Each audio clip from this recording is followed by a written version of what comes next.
Good evening, everybody, and welcome to Matters of Faith, the radio show. Matters of Faith is a show designed to bring issues of interest to you, the listening and viewing audience, that will put a biblical perspective on everyday issues. I am your host, the Reverend Dr. J. Lauren Russell, and it is my job to engage you in stimulating dialogue that's inspiring, encouraging, and motivating, dialogue and conversations that will help you build your determination, your commitment, and your character, conversations that will help you keep the faith. Everyone born of God overcomes the world. This is the victory that has overcome the world, even our faith. 1 John chapter 5, verse 4. And now, ladies and gentlemen, brothers and sisters, without further ado, it is time for Matters of Faith, the radio show. It's Monday. It's January 6, 2025. And it's 8 o'clock. It's time for Matters of Faith, the radio show. I am your host and executive producer, Reverend Dr. J. Lauren Russell. And this evening, we're talking about the article and the topic, Strive and Thrive in 2025. We're on Matters of Faith, the YouTube channel. We're also on Matters of Faith and the J. Lauren Russell Facebook group. So tell a phone and tell a friend. And our very special guest this evening is Vedetta Hanley. You don't want to miss this. Make sure that you tell a phone and tell a friend that Vedetta Hanley is going to be on Matters of Faith tonight. Strive and Thrive in 2025. Please don't forget our sponsors and advertisers, the JLR Company and J. Lauren Russell Consulting, LLC, for all of your church financial consulting needs. You need a church loan. You need your trustees to be trained. You need biblical economic training. You need personal loan reduction strategies, property development, property maintenance. Remember, it's not about the castle. It's about the kingdom. Lauren Russell Consulting, Reach out LLC. to us. Email us at jlaurenr@jlr.llc. That's JLORENR@jlr.llc. Or simply give us a telephone call at 718-328-8096. That's 718-328-8096. Matters of Faith, the book. You can use our Cash App to obtain it. Just $ Matters of Faith. The book is $24.15. That includes shipping and handling. You can send your check or money order to the JLR Company, Post Office Box 301, New York, New York 10035. That's Post Office Box 301, New York, New York 10035. You can also get it as an ebook by going to www.smashwords.com/books/view/993177. That's www.smashwords.com/books/view/993-177. Check out the Eat Okra app for all black-owned restaurants all over the nation. That's right, Eat Okra. And don't forget to subscribe, like, and share our Matters of Faith YouTube channel. That's the Matters of Faith, the radio show YouTube channel. And last but not least, get your subscription to Better Mag magazine today. A 2-year subscription is only $27.50, and you can get that by going to www.abettermag.com. That's www.abettermag.com. And since it's the first Monday of the new year, let me say it again. Happy New Year to you, one and all. I pray that the Lord will bless you mightily during this wonderful year of 2025.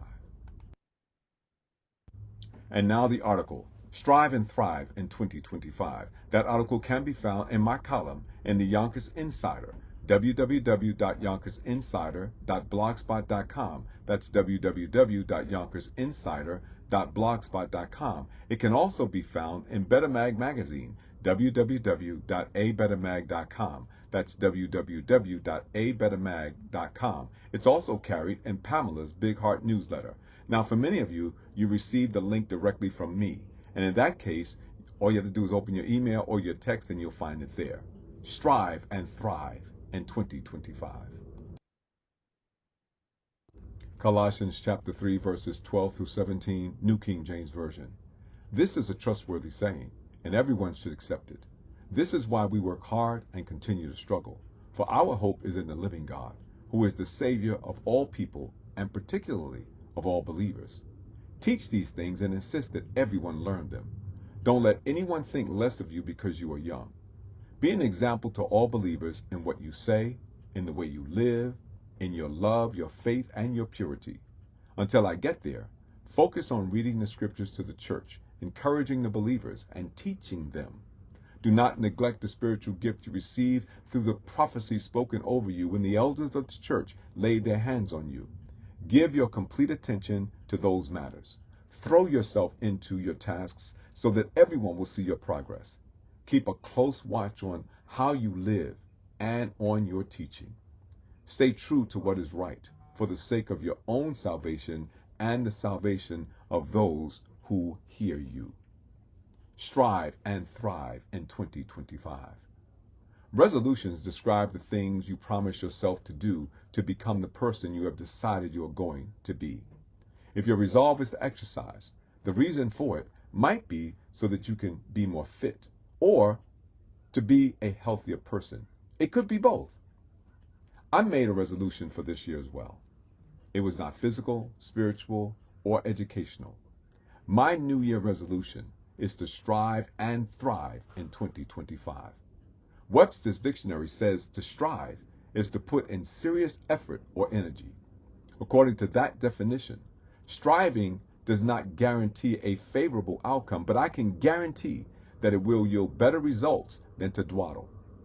I am resolved to putting serious effort and energy into everything that I do in 2025.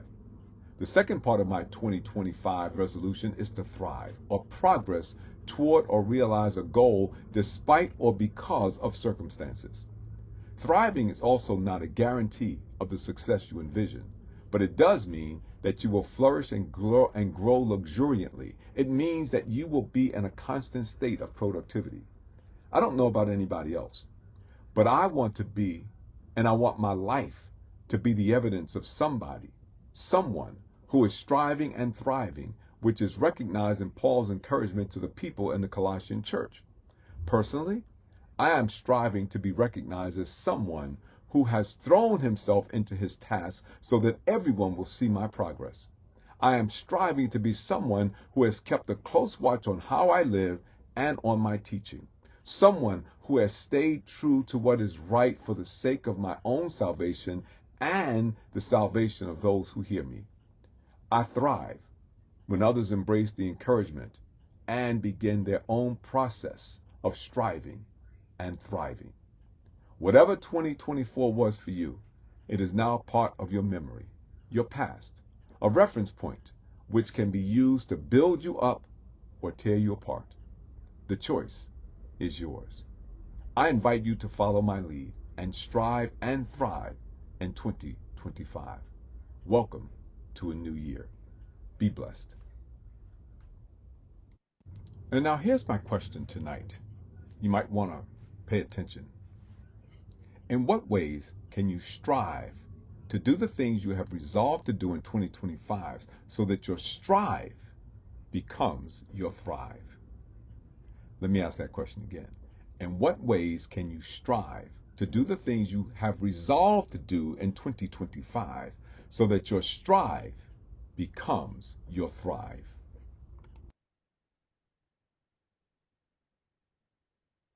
Matters of Faith family, introducing Vedetta Henley, a trailblazing designer and entrepreneur whose illustrious career spans the worlds of high fashion, graphic arts, and innovative brand strategy. With over a decade of experience collaborating with renowned fashion houses such as Ralph Lauren, Abercrombie & Fitch, Jones New York, Cynthia Rowley, and Eli Tahari, Vedetta's experience has shaped iconic collections that resonate globally. Her signature collections, the V. Henley Collection and Genesis and Luke, are testaments of her unique vision, bold, elegant, and unapologetically chic. Infused with the dynamic spirit of New York City, her designs effortlessly blend sophistication with everyday versatility, empowering women, children, and men to express their individuality with confidence. As a Master of Science in Innovation and Entrepreneurship graduate and salutatorian, watch this, 4.0 from Full Sail University, Vedetta combines her artistic acumen with a sharp business mind. Her innovative approach has earned her recognition in prestigious publications like Boss Magazine, Latina, Upscale Magazine, and YM Fashion. Videtta's extensive experience spans managing multi-million-dollar fashion lines, designing award-winning pieces, and creating groundbreaking graphic and technical designs. As a CEO of Illusions and Designs, she leads a full-scale fashion and brand development company that seamlessly integrates creative direction, marketing, and production. Beyond her professional pursuits, Vedetta is a committed advocate for community engagement, earning multiple volunteer awards for her contributions. She also serves as a mentor and leader in programs like Guns Down, Life Up, Fashion Outreach Bootcamp, inspiring the next generation of creatives. Step into Vetta Hanley's world, where fashion meets innovation, and every piece tells a story of elegance, empowerment, and boundless creativity. Discover her collections online and in stores nationwide, and experience the artistry of a designer who continuously redefines the global fashion narrative. Personally, Vedetta is a single mother of a 14-year-old son and a member of the prestigious Community Baptist Church of Inglewood, New Jersey. So, Matters of Faith family, would you welcome with me tonight for the very first time my guest, my friend, and this creative and amazing young lady, Vedetta A. Hanley. Now, I've said all of that. I'm going to bring myself on screen so that you can see me. I am here. Happy New Year to you, one and all. I'm so glad to see you. Thank you for taking time out of your schedules to join me tonight. Vedetta called me a little earlier. She's going to be running a little late. She got caught up on a project, and so that's understandable. So what we will do is we will do what we always do. We'll just continue to do what we do until such time as we're able to introduce her again. Well, we're not going to do the bio again, but just to share when she comes in, we will allow her to come in and grace us with her presence. So, good evening, everyone. It's so good to see you. I hope that you had a phenomenal New Year celebration. And if you did what we do in Black churches all over this country, we do something called Watch Night. I don't know if you've ever attended a Watch Night. I hope that you did. But if you have not, I invite you to come. Next year, make it a point to come. And if you did not come, I did record the Watch Night services at the Evangelical Church of God, and it is available to you to see. It is on our Facebook page. You can find it on Matters of Faith as well as the J. Lauren Russell Facebook page. So if you Facebook groups actually, but if you've never been to one, you might want to do that, because in this Watch Night service, not only do we usher in the new year, but I talk about in the services why Watch Night and what we do to or why we do Watch Night totally. So you'll get a history lesson. And so if you've never done it before, I invite you to watch the Watch Night services from the Evangelical Church of God that we held on last Tuesday evening on New Year's Eve. So happy New Year to you, one and all. I pray that the year has already been a blessing to you and that there are greater things to come. And I know they are. So I want to open up with the word of prayer. This is a prayer that was shared by a gentleman by the name, he's a pastor, his name is Greg Rochelle. Now, if you've never heard of him, he pastors a church.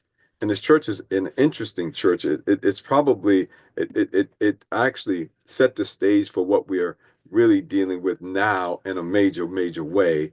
His church is predominantly online, but it is one of the largest churches in the world. It says he is the founding pastor of Life Church TV. And this is what it says: a pace-setting, multi-campus church with over 80 weekly worship experiences and 14 locations, including an online campus. His wife and himself and their 6 children live in Edmond, Oklahoma area, where Life Church New York began in 1996. He has authored several books, and one of them is one that I'm quoting from tonight. It's called It, I-T, It. It. So this is how he closes his book, and this is how I want to open up tonight. May God bless you with discomfort and easy answers, half-truths, and superficial relationships, so that you may live deep within your heart. May God bless you with anger at injustice, oppression, and the exploitation of people, so that you may work for justice, freedom, and peace. May God bless you with tears to shed for those who suffer from pain, rejection, and starvation, so that you may reach out your hand to comfort them and to turn their pain into joy.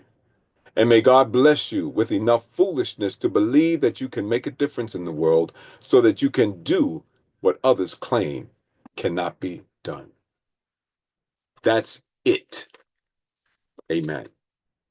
And it's interesting because Craig talks about it being that thing inside of you that drives you, that motivates you, that moves you from one place to another. And not everyone has it. How can we learn to get it? Something to think about going into the new year. And of course, the article that I wrote that you heard me read, and the article is entitled Strive and Thrive in 2025. And it really challenges us, not necessarily about the things that we will do, but about who we're going to be. And that's what Craig is talking about in that prayer, that you would become indignant, frustrated, and angry over the things that don't really matter. For instance, he says, discomfort with easy answers, half truths, and superficial relationships, so that I may live deep within my heart. See, that's not a doing, that's really a being. It's about being committed,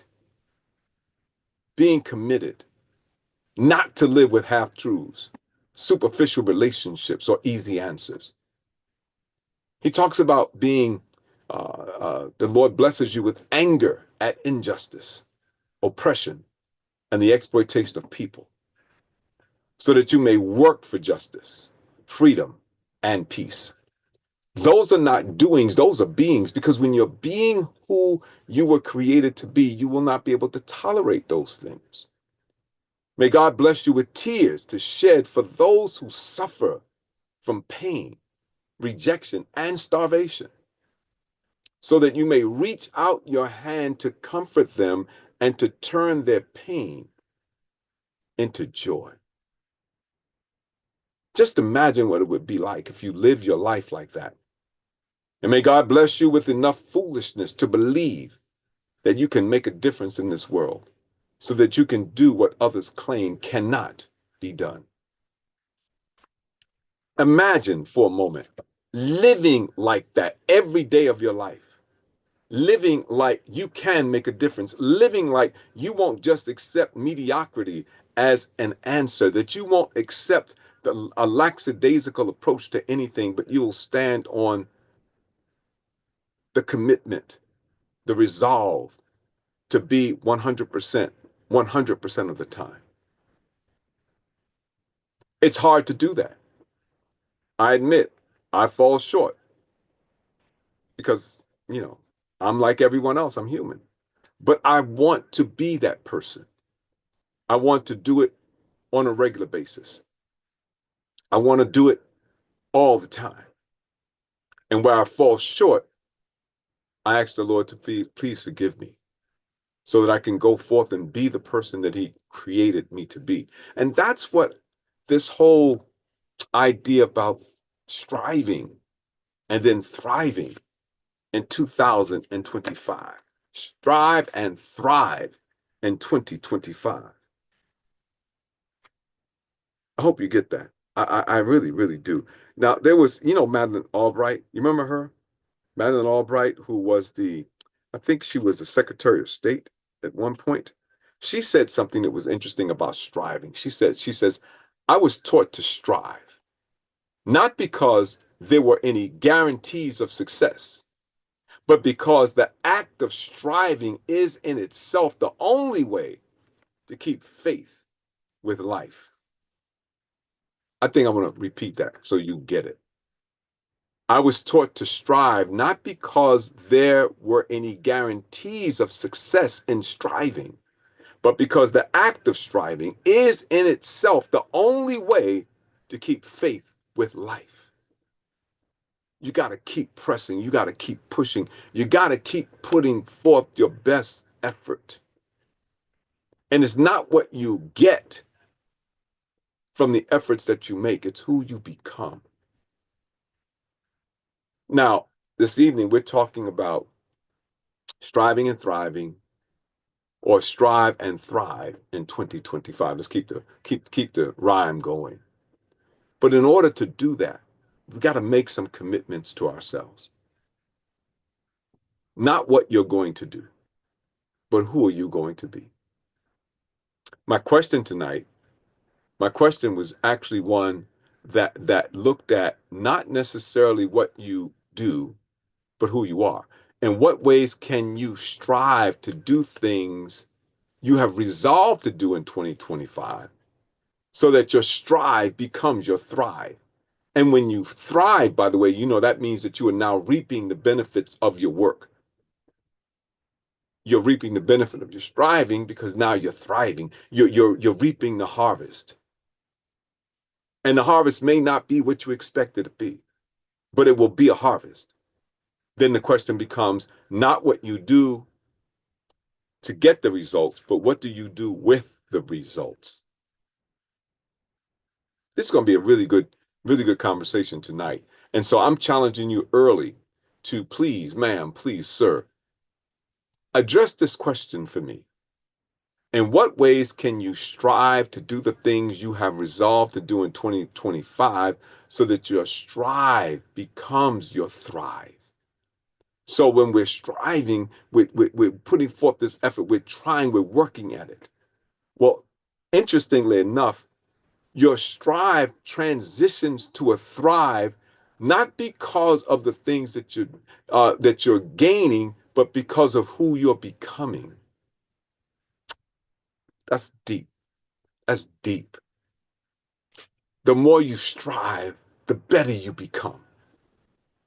You don't become perfect, you become better. Strive. Now, I know sometimes some people have a little challenge answering the question because they get a little type challenge. But if you can, until our guest arrives, and she should be here in about another maybe 8 to 10 minutes. But what I want you to do is I want you to look at this question seriously. And I want you to think about what it is I'm asking you and then begin to address that question. Because when my guest comes on, ultimately, we're going to get to that question. But I want you to wrestle with it. I want you to think about it. I want you to look at what you're doing, the commitment that you might have made for your New Year resolution. My God. And then begin to work out, talk about, write down, list. What are the things that you do? What have you resolved to do in 2025 that you're striving to do that will become your thriving to get there? I want you to really give that some thought because it's not just a passing thought. It is a residual thought. It is a recurring thought. I've put it back on the screen so that you could see it because I really want you to engage it. I want you to embrace it, and I want you to answer it. In what ways can you strive to do the things you have resolved to do in 2025 so that your strive becomes your thrive? In my article, I talk about some of the things that I've committed myself to do. It's in the scripture. It's in the scripture that was read. I want to be that person that others look to and are inspired by. I want to be that person who literally lives the word that I speak. That as I teach, that people are looking more at my actions than they are listening to my words. And they're being moved and motivated and inspired by that. In what ways can you strive to do the things you have resolved to do in 2025 so that your strive becomes your thrive? Y'all know I'm a poet and don't even know it. I just do these things from time to time. But it's the right thing to do. It's the right thing to do. And by the way, Andrew, I thank you. I appreciate that. I see you. And yes, I know you were at your church in Mount Carmel with Pastor Lowe, because people had their own celebrations. We did it at the Evangelical Church of God where I serve. So, but if you did not go out to a watch night service, I'm going to repeat what I said before. I invite you to go to the link and look and see what we did at the Evangelical Church of God for watch night. I think you will be, if nothing else, you will learn something. You will have an experience. And that's what, for me, was more important than just doing something. I wanted to have an experience that when you left, you knew exactly, or you had an opportunity to grow. To grow. That's always my objective. That's always my objective. To grow.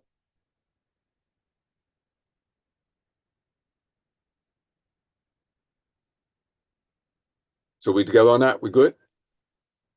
We good? All right. Because I want you to really seriously think about it. I want, if you can, just go there and see it. I'm gonna see if I can. I'm gonna put the link. I'm gonna put the link in the chat for you, so that those of you who did not see it, you might be able to get it. Okay? So we'll try to do that for you between now and the time we get off. Now, I should share this with you. I should share this with you. Don't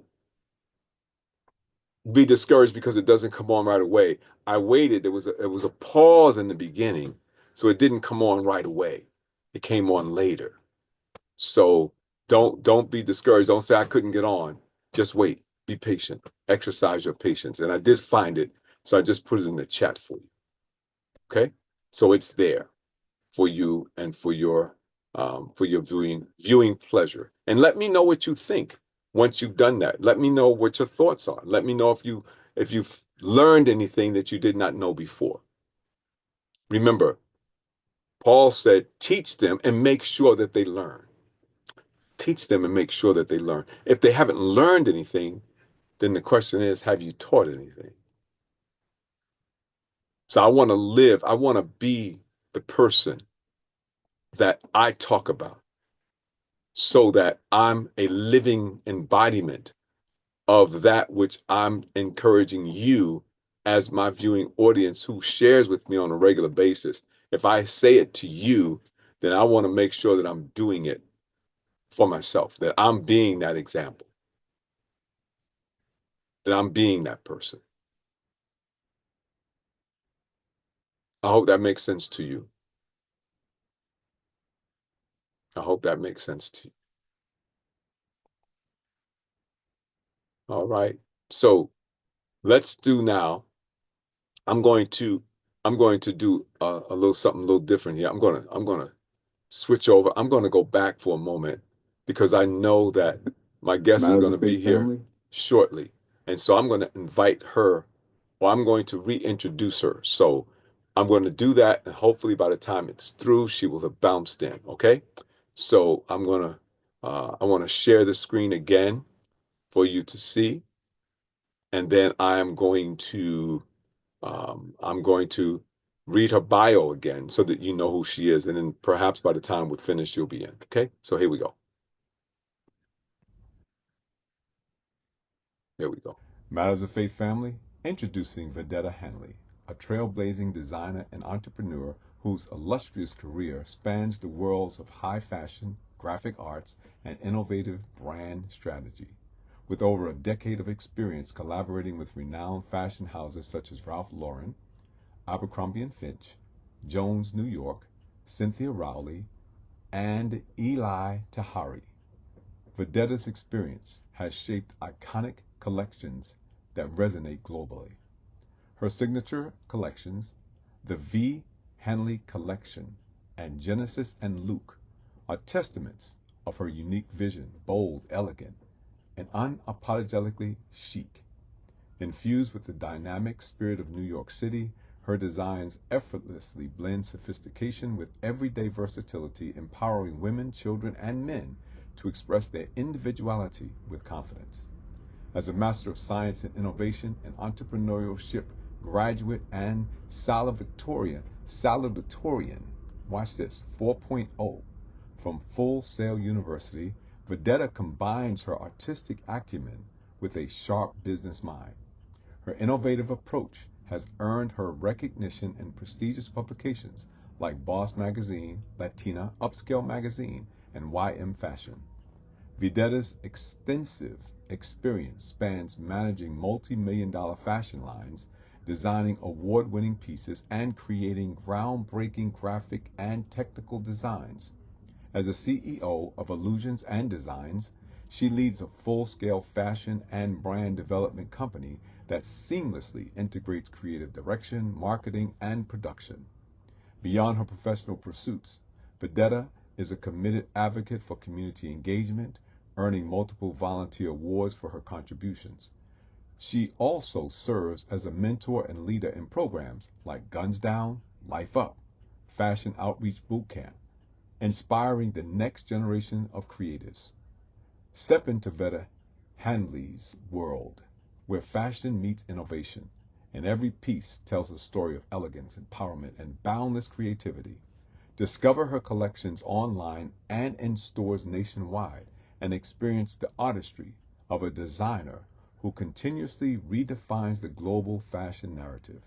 Personally, Vedetta is a single mother of a 14-year-old son and a member of the prestigious Community Baptist Church of Inglewood, New Jersey. So, Matters of Faith family, would you welcome with me tonight for the very first time my guest, my friend, and this creative and amazing young lady, Vedetta A. Hanley. And she has not joined us yet, but she will be coming. So now you know who she is. I'm going to stop my share yet again, so that you know when she comes in, we'll be right ready for her to come in. Would you like to know what she looks like? Would you like to see that? Let me share my screen with you again, and I'm going to show you who this young lady is so that you know when she comes on, you'll recognize her because you'll have seen her picture. And so that's one of them right there, right on the side of that flyer. I'm going to make it a little larger just so you can see it. I want you to see who she is. So when she comes in, you'll know who she is. Okay, that's my guest tonight, Vedetta A. Hanley, who is our guest. She's a fashion designer, she's a committed Christian, and she's a public servant. So when you see her, when she pops in, y'all make her feel right at home. Is that fair? All right, I know you'll do it because y'all Matters of Faith. Y'all Matters of Faith family, and that's what we do. We make people feel right at home. So praise God for that. I'm going to again stop my share so that we can get ready for her to come in, and she'll join us whenever she can, when she gets in and settles down and stuff like that. But let me share with you something that, and I've been talking about this in terms of being someone who emulates who they say they are and what they profess to do. Um, uh, Someone once said, his name is Abathia. He said, as a leader, it's a major responsibility on your shoulders to practice the behavior that you want others to follow. Let me say that again. As a leader, it's a major responsibility on your part, on your shoulders, to practice the behavior that you want others to follow. Yet you've got to practice the behavior. You have got to be the person that exemplifies, that personifies the behavior that you want others to follow. So leadership is not about you really wanting to lead people, but what is needed are people who are interested not in themselves being the leaders, but more so in the development of leaders and others. So when Paul talks about make sure that they learn, He's talking about literally helping them to become who they were created to be as well, so that they're following your lead and then they are themselves becoming leaders, because that's what it's about. How do you get from where you are to where you want to go if you're not developing others to come along beside you and to come up behind you? It's not just standing in the front telling people what to do. Now, I've learned that a long time ago that being a leader is a heck of a lot more than just being able to tell someone what to do. That's a supervisor. But a real leader helps to develop other leaders. And they might say at their own expense, but it's not at their own expense. So if you develop a leader behind you, it's not to your detriment, it's to your success. Because when you feel and you are able to help others to come up and even supersede your rank, then you're becoming a developer of people. And what will happen is your gifts and talents, the Bible says, will make room for you. Am I making myself clear? Yeah, the more you do for others, the more comes back to you. The Bible says, "Give and it shall be given unto you. Good measure pressed down, shaken together, and running over shall men give unto your bosom." One of the challenges that we have is that we expect it right now. Like as soon as you give it, you want it back. Well, then that's not real giving, is it? If you're giving an expectation of getting it back, then that's not really giving. That's just lending it, or you're putting a rubber band with it and you're giving it, but you keep snatching it back. You have to learn to give honestly, give your best, and give it without the expectation of getting anything in return. But I guarantee you it will return, because the Lord has set up the laws of nature like that. Give, and it shall be given unto you, good measure, pressed down, shaken together, and running over shall men give unto your bosom. And so we learn how to do that by doing that. So that question again that I asked you, that question that I asked you, that symbolic question that I ask you to make you think, in what ways can your can you strive to do the things you have resolved to do in 2025, so that your strive becomes your strive, or it becomes your thrive. Your strive becomes your thrive. And that's my question. Y'all can write it in the chat. What can you do? In what ways can you strive? So that's asking you, what are the activities that you will engage so that you will be able to, and by the way, when I say activities you will engage, that's the strive. That's the strive. That's doing what it is that you do so that you will be able to engage the process. And that's what striving really means, engaging the process, becoming involved. It's again like Madeleine Albright said, you don't strive because there's a guarantee of success. No, no, no, no. You strive because in the act of striving, you are able to keep faith with life, believing that what you give shall come back to you, believing that you're put here to help people, believing that whatever you give, you can't beat God giving no matter how you try. So you strive. You strive. Yes, the going gets tough. I know it gets hard. I know it does. It gets hard for me. It gets hard for me. I'm no special person. I'm personally not gifted hardly at all. I just use what I've got. I just use what I've got to try to, get where I'm going, to get where the Lord is taking me. You do the same thing. You just do what you got. You do use what you have to be the best that you can do. Just do what you have. Give it what you've got.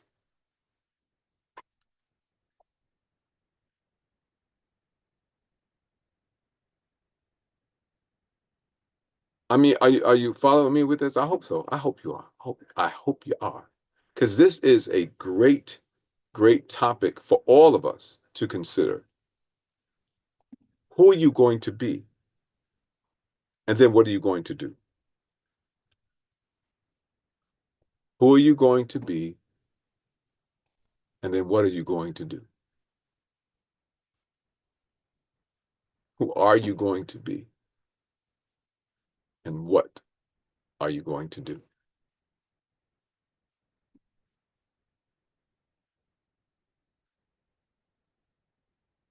So what do you think? You think you can engage that question? It's right there on your screen. In what ways can your strive become your thrive?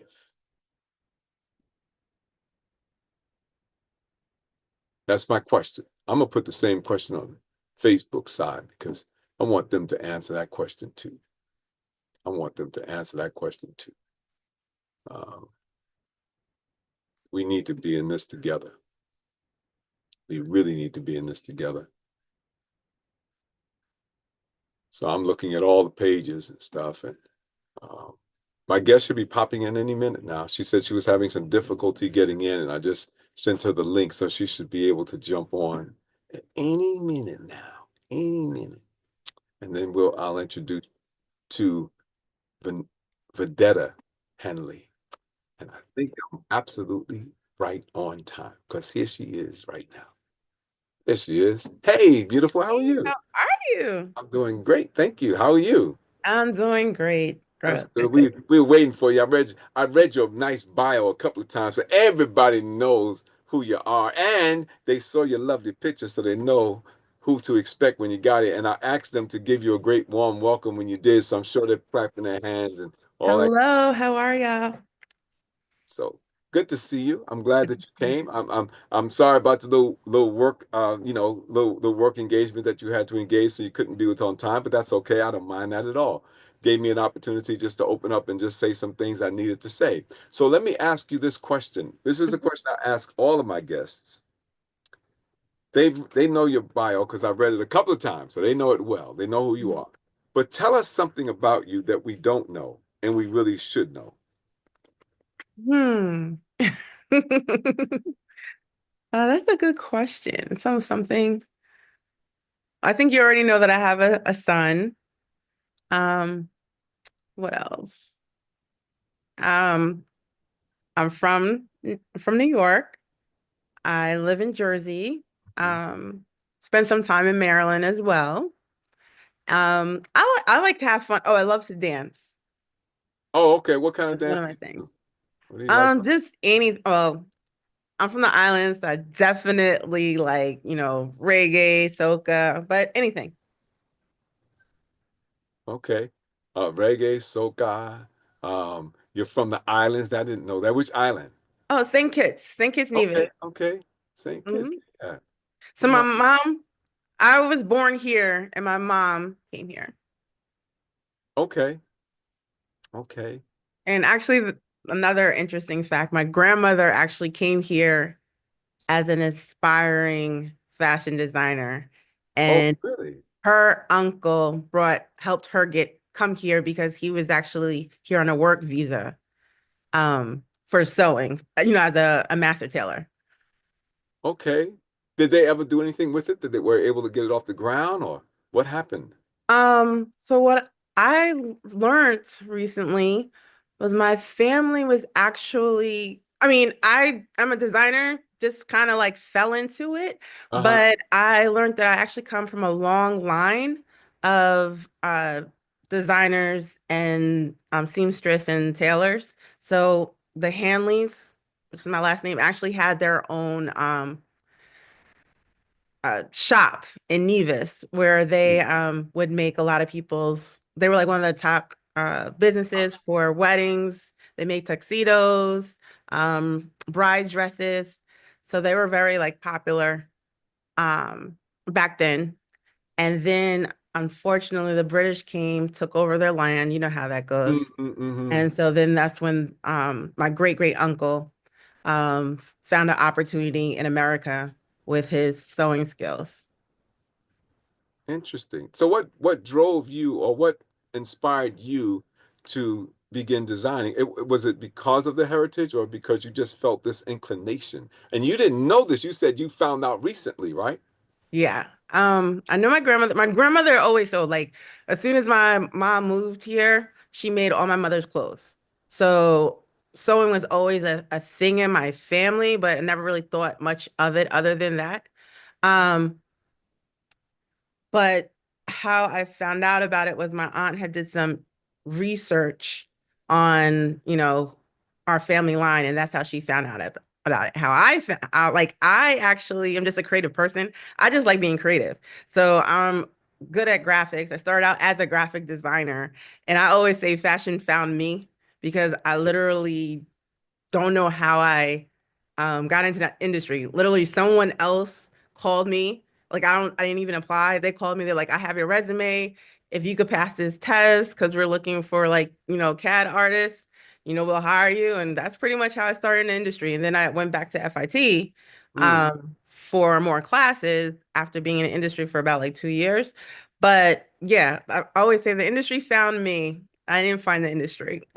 interesting. Well, actually, y'all was swirling around each other all the while. You were destined to walk into that. Yes. You know, I have a good friend who's also a fashion designer. You probably Hmm. know him. She what? I said, you probably know him. He's a fashion designer. He's been doing this for a number of years. I met him. He actually came from, where did he come from? No, I think he came from St. Thomas. I Hmm. think that's where he came from. But I met him when he first came to the United States, and he used to make art. He made jewelry Hmm. out of seashells and all this kind of stuff, and mother of pearl and fruit, vegetables like coconuts. Hmm. His name is Georges Jarvis. Do you know it? I do not. You got to meet him. I'm gonna make sure that you meet him. I would love to. I He would love actually, to. he actually, I have he designs robes as well for ministers, and I Oh, nice. one, two, three. I think I have four of his robes. So Oh, nice. he's my robe maker now. So Oh, he makes good. robes. Oh, So that's nice. he tailor makes my robes and stuff, and he's a great guy. He's been a guest on my show before too. Oh, that I is. gotta I gotta I gotta put you two together. I would love to. Yep. Definitely. Yep, yep. I will do that. I will do that.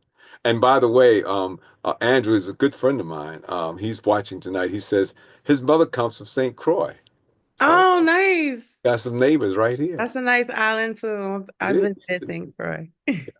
I have a dear friend that moved back there. He was from St. Croix. He moved back there. He's been living there now for 40 years. Nice. I mean, the islands are nice. They're very peaceful. Yeah, they are. They are. And they have some weather issues, but hey, you get through them. Yeah. But you're here. You're here. You're I'm here. designing clothes and other things too, because Yeah. one of your primary or I shouldn't say primary, but one of designs that you've made that you're very proud of is a backpack. Yes. It's a solar backpack. So while you're traveling, throughout your day, you have access to a charger.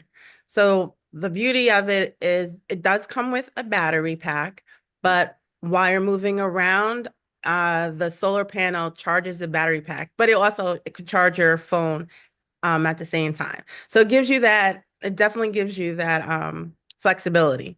Like for instance, the other day, this I was at a club and this it was a karaoke and this younger guy, he was like in college and he wanted to go to the karaoke, but he still had to do his project, so he was like actually like doing his homework, and but he had to stop because his battery died. Now Mm, if he actually had okay, sometimes if you have a charger you can plug it, but sometimes you don't always have access to a wall charger. So mhm. if he had that the book bag, he would Which he just had his books plug it in. in, Right, right? right. Yeah. Or another time, another girl, she was looking for, I felt bad for her because she was in the sub. This would happen like last week. She was Mm, in the subway and she was asking me for directions.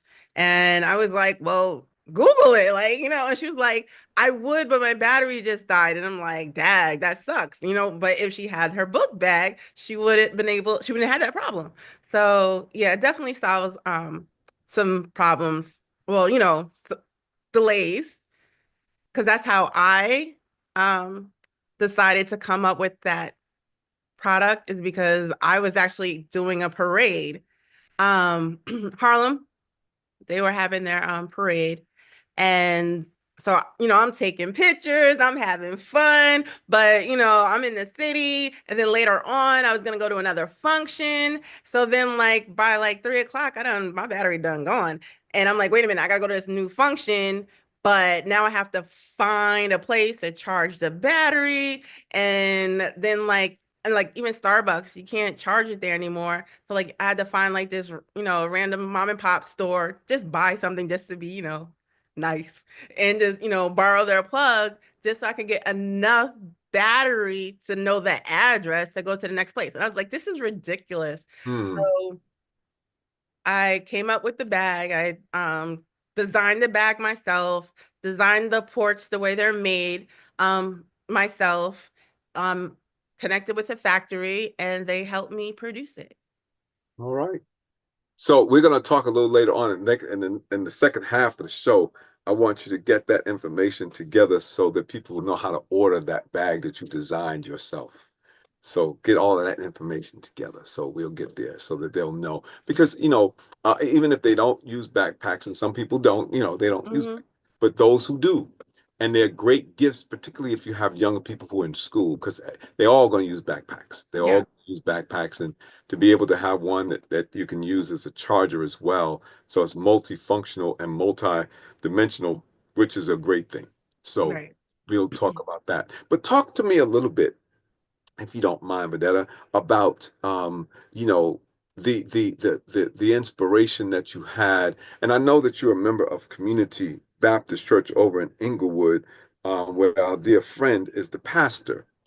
That's a great Taylor. thing. I like that, and he's great. So tell us his name, Pastor and Taylor, yeah, Lester and tell Taylor, us how. Dr. Pastor Lester Taylor. Yeah, you got to put the Reverend Doctor Lester Yes. Taylor up in there because he deserves it. He's certainly one of our finest. But would you do me a favor and talk about, how the connection with the church helps you in your endeavors to design and then to reach out entrepreneurially, because that's a whole different story we'll talk about, right? Being an entrepreneur.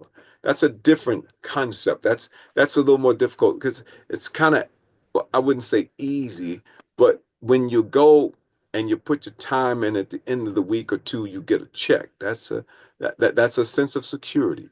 Yeah. Entrepreneurship does not have those blankets. Yeah. There's a reward, but you have to work hard for that reward. And there's no guaranteed timeline when that reward will happen. Mm-hmm. Whereas when it's a day-to-day paycheck, you're going to get paid every week or every 2 weeks or every month.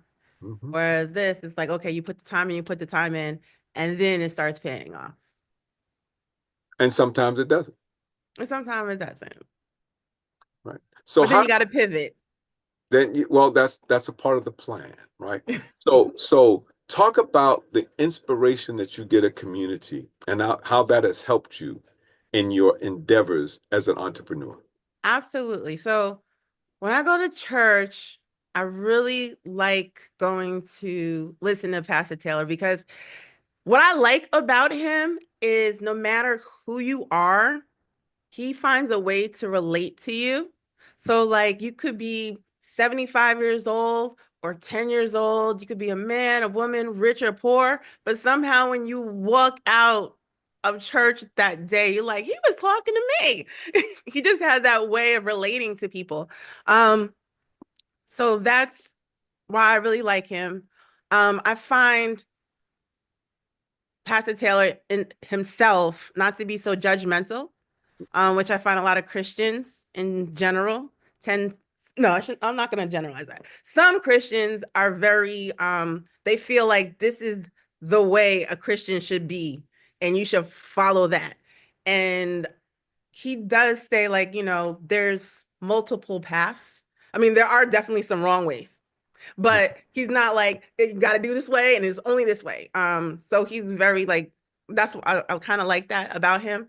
And same thing, he's like, come as you are, because like Jesus didn't go to church to find sinners to save them. He went to the community to find people to save them. So we know if you're everyone's a sinner, so you can't just act like, you're better than everyone else because you just as good as the next person.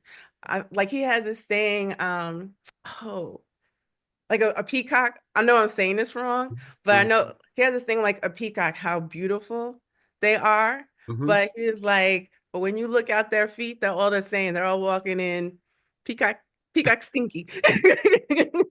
Peacock poop. So meaning like, no one is perfect. And Right. I kind of like that energy that, come as you are and work to improve to be a better person than to judge you for the imperfection that you have. Mhm. So I definitely like that. And then same thing, a lot of times when I'm kind of like frustrated or challenged, when I go to church for some reason, whatever he's saying, it just seems to like hit that week. And it's like, how did you know that? So yes, definitely help me overcome some things or stick to some things or rise above some of the obstacles. Also, I found like, yeah, when you start learning people, there's some people that you're like, yeah, you're not gonna get along with. But I've also found some people that have been like, I call them my family members. Mhm. So yeah, I definitely would say there's definitely more positive than negative. When I went through some things, they've been there for me, they've prayed for me, they've helped me through some things, given me encouragement. So yeah, that's my church. And how long you been there now? Um, Consistently, I've been going for like 7 years, but I got baptized there about 13 years ago. Okay. All right. All right. Now you were someplace else before that. I was Okay. at Trinity for a while, and then I was Trinity in the Bronx? no, Trinity in Hackensack. Okay. Okay. So 13 years ago you got baptized, huh? What a good thing. That's Yeah, so I had got baptized when I was younger, but yeah, because well, I that's just felt okay. like I needed to do it, which That's was okay. In the Baptist faith, we do that all the time. yeah. And You know then what? also, Go ahead. And also, um, the encouragement was because Pastor Lester Taylor, he usually doesn't do the baptisms.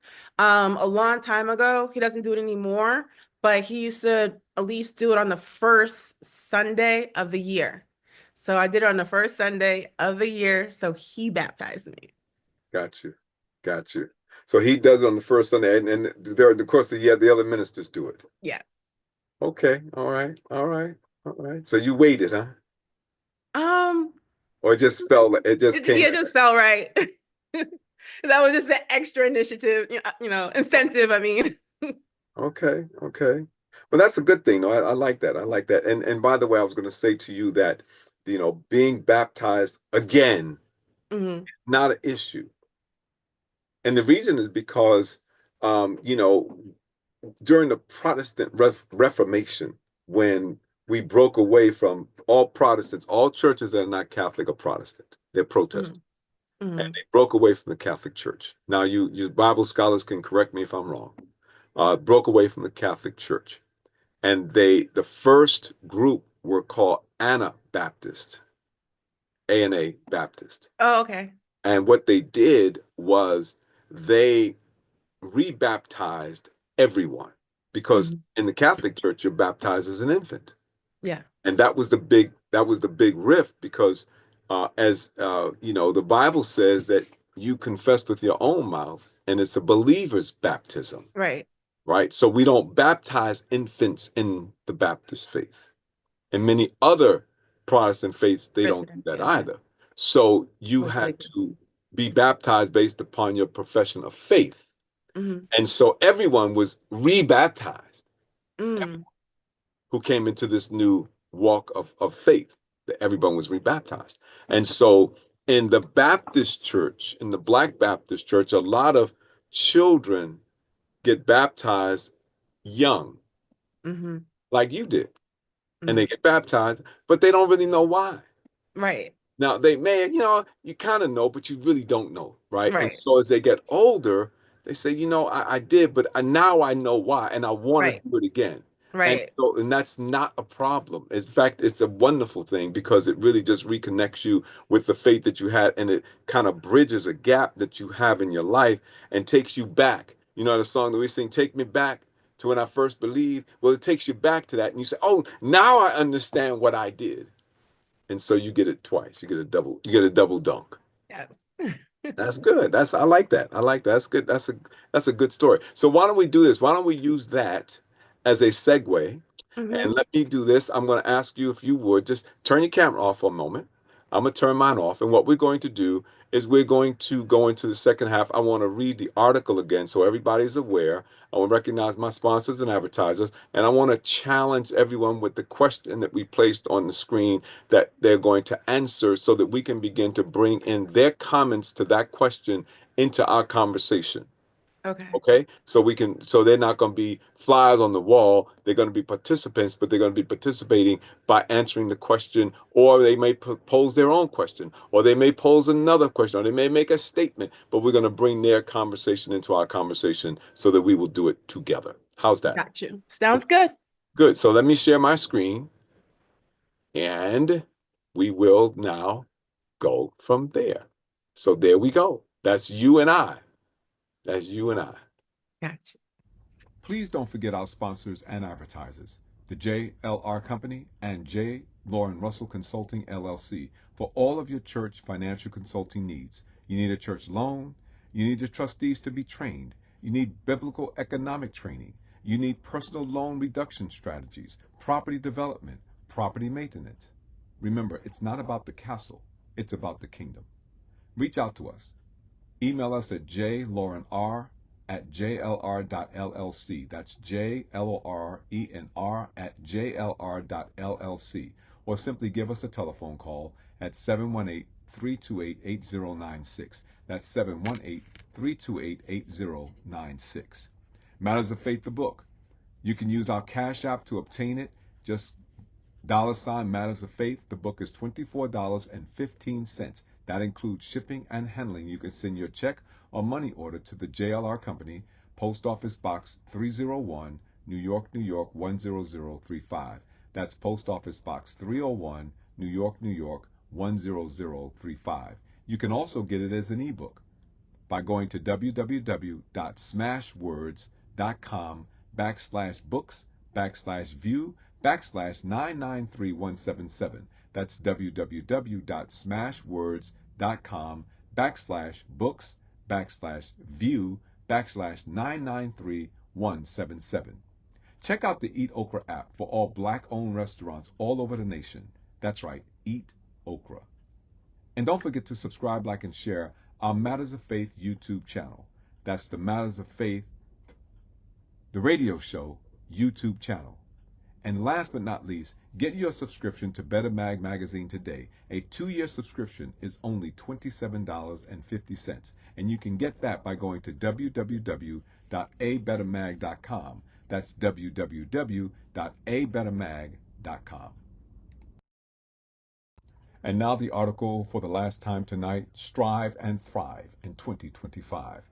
That article can be found in my column, Matters of Faith, at the Yonkers Insider, www.yonkersinsider.blogspot.com. That's www.yonkersinsider.blogspot.com. The column can also be found in Better Mag magazine, www.abettermag.com. That's www.abettermag.com. It's also carried in Pamela's Big Heart newsletter.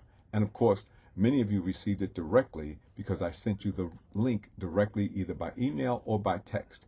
But in the meantime, you can always find it on any of my social media outlets. That is Facebook, Twitter, Blue Sky. You can find it in LinkedIn. You can find it wherever you can find Matters of Faith.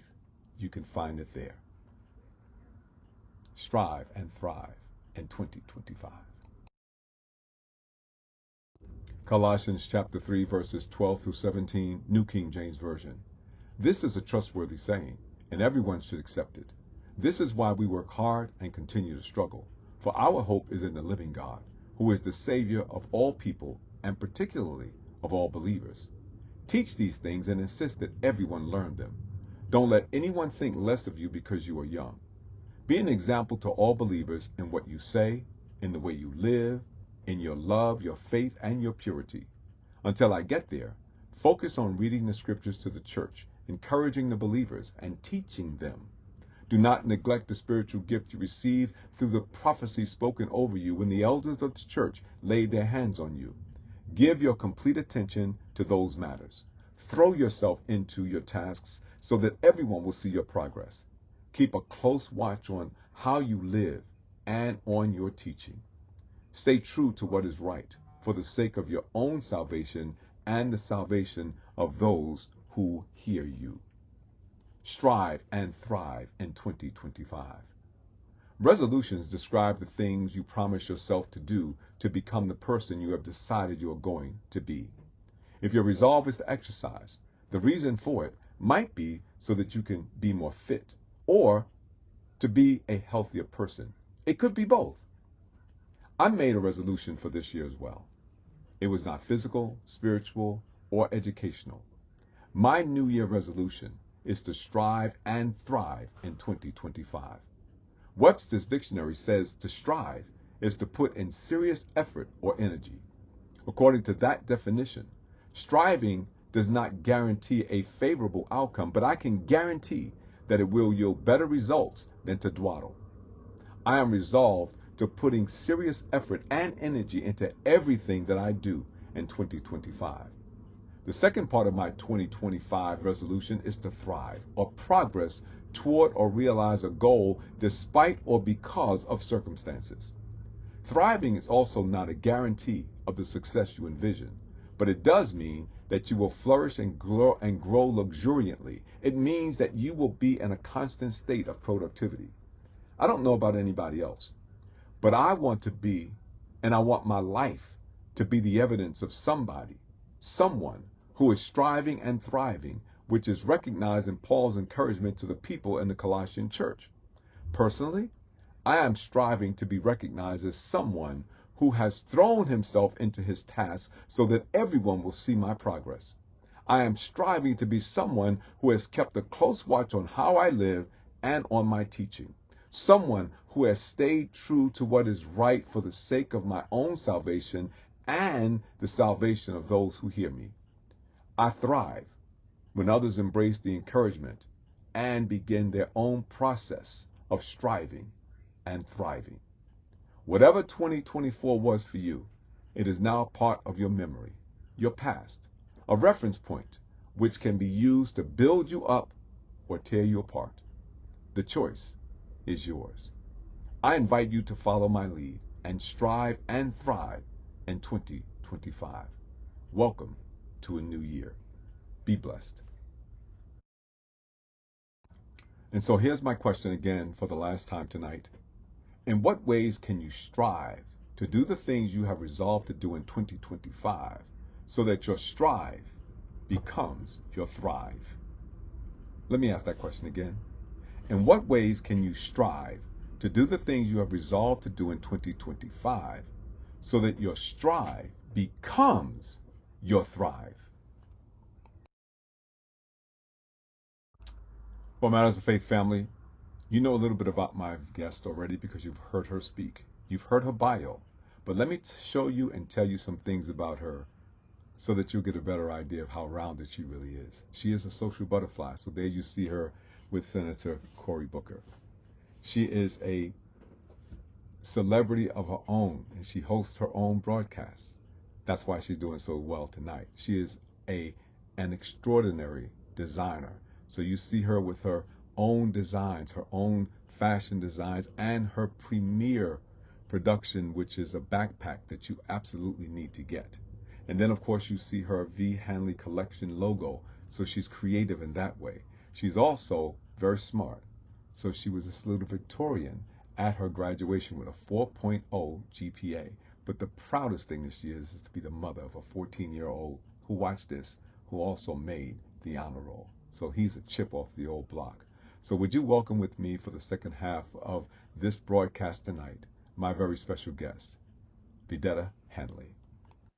I think I got you all up in there, right? Did I get you good? Yes, thank you. Only I know you always say it, but it's Vidita. Is Just Vidita? yes. Okay, that's good. Thank you for correcting me. I appreciate that. No I worries. like Vedetta, but Vidita is better. I like that better. So another tidbit is my mother's name is Videtta. So yeah. Really? So you're Vidita, she's Vedetta. hmm I've been calling you by your mama name. Yeah, pretty much. But the other interesting part is it's spelled the same way. Oh, really? So what happened? Somebody couldn't pronounce it and they just started calling you that? How did that take place? Close. My mother, my grandmother named my mom Vidita. When she came to America, they changed it to Videtta. So Okay, when I was born, she gave me Vidito, which is close to Vidita. got you. But so it's spelled the same, which is why I was saying with the A. So a lot of times I'll put an A in my name, but I got it. yeah. Right. So Vedita Mm-hmm. is the way you pronounce it. Mm-hmm. Vedetta is your mom. Mm-hmm. Okay, okay, okay. I put an accent mark over the E to remind me that it's Vedita. And that's actually how it is on my birth certificate. So With the accent mark over that's it? yeah. Okay, okay. Well, on my birth certificate, Mm-hmm. has Lauren as Mm-hmm. my first name. Then there's a line drawn through it completely. And Mm-hmm. then James is written over it. And then Lauren is my middle name. Got you. So when I was a child, I didn't use Lauren at all. Mm-hmm. I did not want to use it. I thought it was a girl's name, and my brothers would tease me about it all the time and say, "Oh, you got a girl's name." Nah, nah, nah, nah. And I never knew where I got that name because no one in my family, maternally or fraternally, had that name, at least Mm-hmm. not to my knowledge. Mm-hmm. But a few years ago, I'm going to tell you a little story. This is interesting. I'm going to get back to our conversation. But Sure. I guess this is about striving and thriving as well, because, sometimes you learn, like you talked about your history. Mm-hmm. We did a family reunion, and Mm-hmm. I was debating about whether or not I was going to go. My family is from North and South Carolina. So this Mm-hmm. is my dad's family and he's from North Carolina. So I was, I may not go, man. So my cousin did some research and she sent me my paternal grandmother's death certificate. Mm-hmm.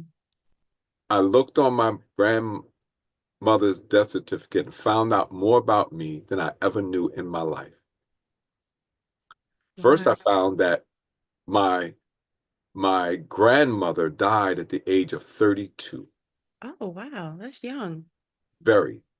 And when she died, my father was 20. Oh, wow. So you get the numbers? There, yeah. She was 12 when she had my dad. Oh, wow. Okay. If my dad were living, he would be 96 years old. Got you. My dad's been dead 48 years. So that was revelatory. Then I looked. Her birthday is May 7th. Mm-hmm. My birthday is May 8th. Oh, wow. Her name is Lucretia, right? Mm-hmm. But they had also known as Lauren, Right. Lor, either I or E. I can't tell because, the writing was just Handwriting. script, handwriting, right? So Lauren. And I said, my dad named me after his mother. And so I thought about it. My mom's been dead 53 years. Mm-hmm. There's nobody to ask this, to verify it. Right. Because she, So I said, my mother probably told my father, you're not naming that boy Lauren. So they chose to name me James, and they put Lauren to my middle name, and I became James Lauren Russell. And as gotcha. I grew, when I started to do radio, and I was asking myself, what would I call myself?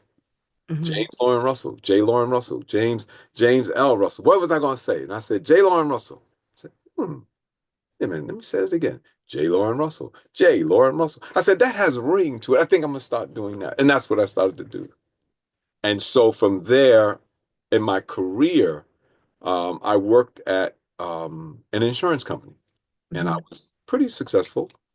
And there was another James Russell who also worked at the company somewhere else. So you had to. So I was getting stuff on his clients, and he was getting stuff on my. I said, "Oh no, that's not going to work." So I Mhm. changed my name in business to J. Mhm. Lauren Russell. So if somebody calls me James, I know what time in my life I met them. They Mm. call me Lauren, I know when I met them. If they call me Russell, I know when I met them. So I got a little history about names. Got you. Yep. So we got a little heritage done. We got a Mhm. little name thing done. Nice. Yeah. Petita. Yes. I love it. I love it. I love it. I love it. So here's the thing. Okay, so I'm going to ask you a question, the same question I ask everybody else, because I want you to also become involved in this question, right? The Sure. question, in what ways can you strive to do the things you resolve to do in 2025 so that your strive becomes your thrive? Um, I would say consistency. Some people they say, "Hey, I want to do something," and they pray about it, but you have to actually put action with faith, and you have to continue to do it, even on the days where you don't feel like doing it. Hmm. So consistency is definitely um, something you need to do, which also ties in line with discipline. Hmm. Having that discipline to continue to do it, like when you don't want to do it. Networking. You could be the smartest person, you could have the most brilliant idea, but I would say like no man's an island. You have to have a network. If you just doing it by yourself, I mean, you start it by yourself. It's your vision. No one's gonna understand that vision like you. So you start it by yourself, you build it, but then it gets to a point where you're gonna have to network for other people to understand your dream and help push it out there. Because for a few reasons, networking is good because, it's marketing. If you like your product, but the only way you're a business is other people like your product, so other people have to know your product and want to buy it. So that's one thing. And then networking is sometimes it's just about having different ideas. You vision one thing, but you're trying to climb up this hill, but you can't see it because you only know this one way. With networking, um, there's a plethora of ideas that could come to you from other people on how to solve that problem. Um, I remember there was this study that this guy presented where he had his students and they had balloons. And when you pop the balloons, your names was in the balloons. And you had 5 minutes to find your balloon, your name. The name, right. So everyone popped the balloons and they were going on the floor trying to find their names. And after 5 minutes, most people did not find their name. So then they did the experiment again. This time they had 5 minutes, but the difference was they networked with each other. So if you found someone's name, you would find the person who had the name, or if you didn't know the person who found the name, you'd be like, "Hey, who knows Sharon?" And another person would be like, "I know who Sharon is. Sharon is over there." And within 3 minutes or less, they were Everybody had it. able to get all the names together. Yeah. That's the power of networking. That's So amazing, isn't it? definitely believe like networking, organizations, building with Hmm. people is like Hmm. definitely a key thing. So it doesn't take a lot to turn your strive into a thrive. You just have to do it consistently. Yes. If you do it regularly and consistently,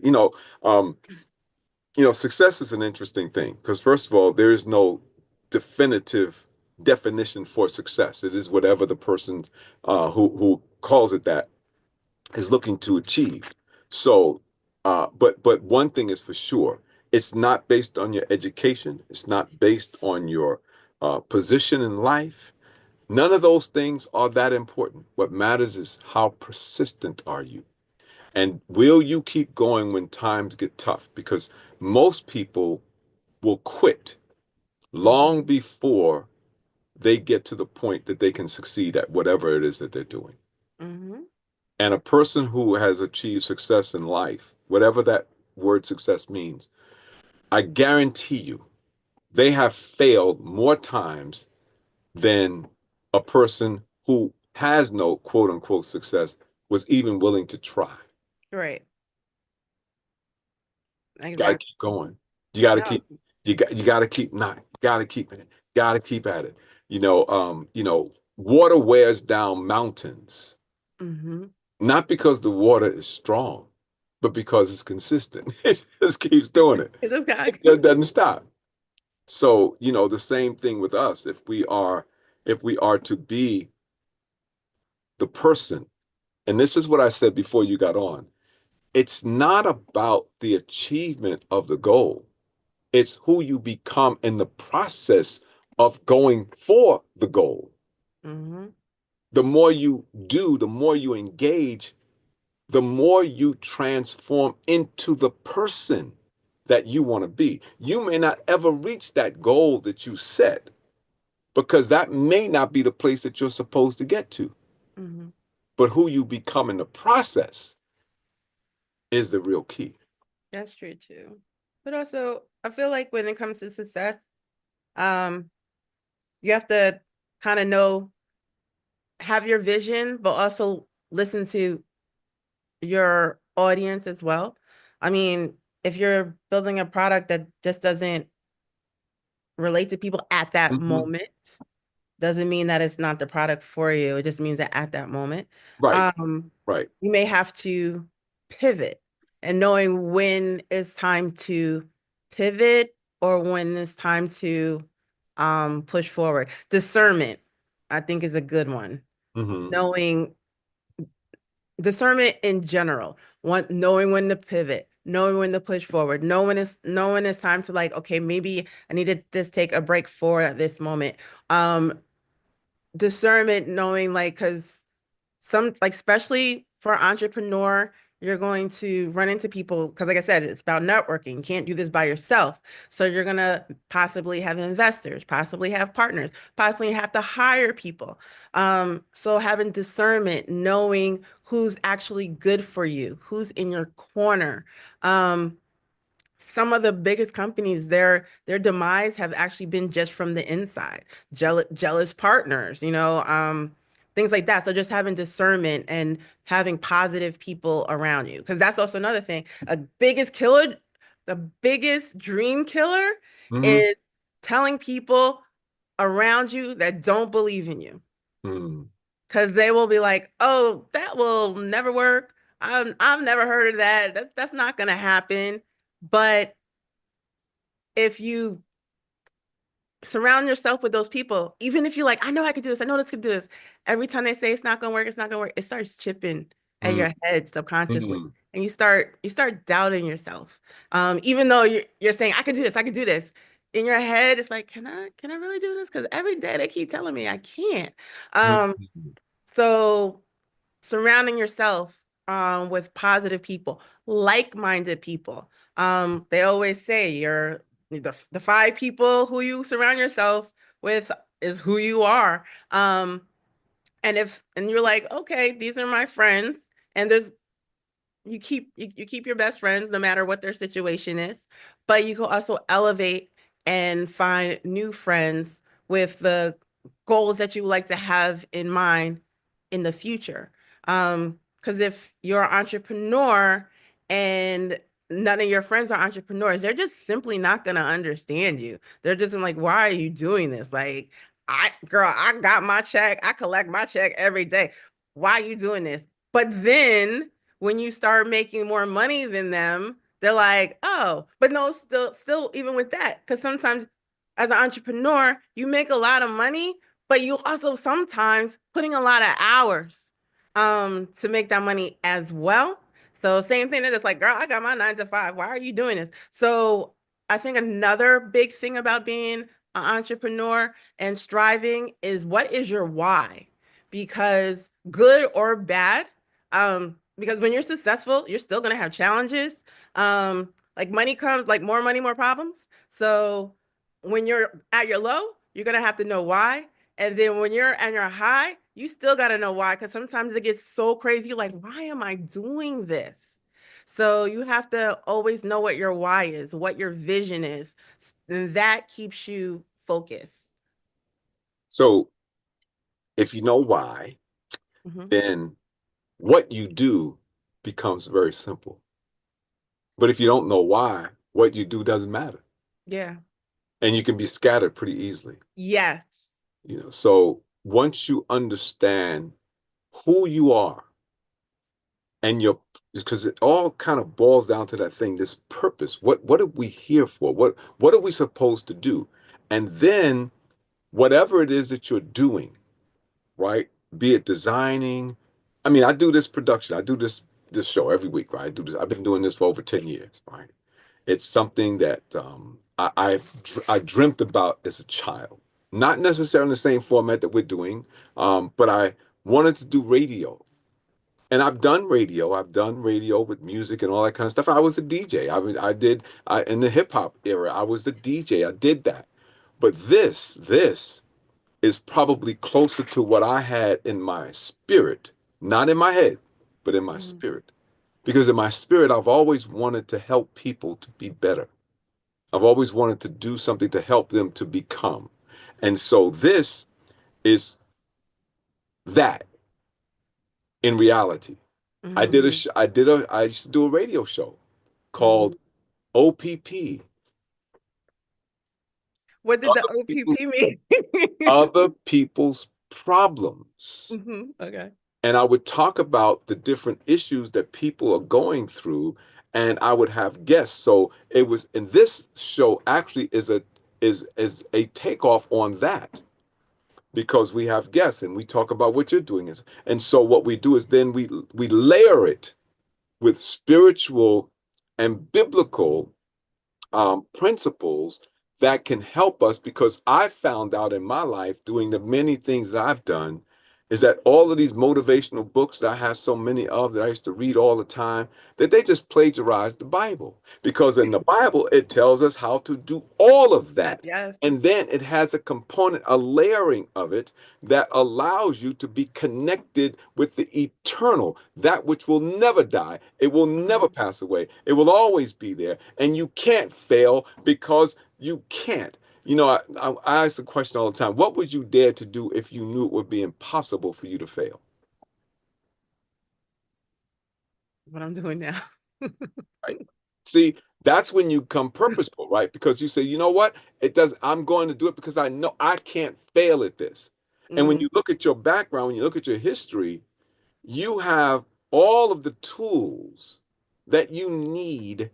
They're already embedded in you. Lord, He already put it there. So when you look at the scripture, you say, well, wait a minute. So even in the scripture that I've read for this article, it's, Hmm. this is a lesson. Make sure that you get it. Make sure that they learn it. And then talks about living in a way that others will see it and they'll follow your lead, because you're being not, it's not the doing, it's the being. Hmm. Let your light so shine. So we layer it with the biblical. So Hmm. now you have an understanding of why you do what you do, and you become encouraged to continue to do it because you know that it has purpose to it, and it's your purpose. It's Yeah. what you're here for. So Hmm. even when the times get rough, you say, okay, this too shall pass. Yes, that's it right there. I'm like, I feel like God gave me a dream and it's mine.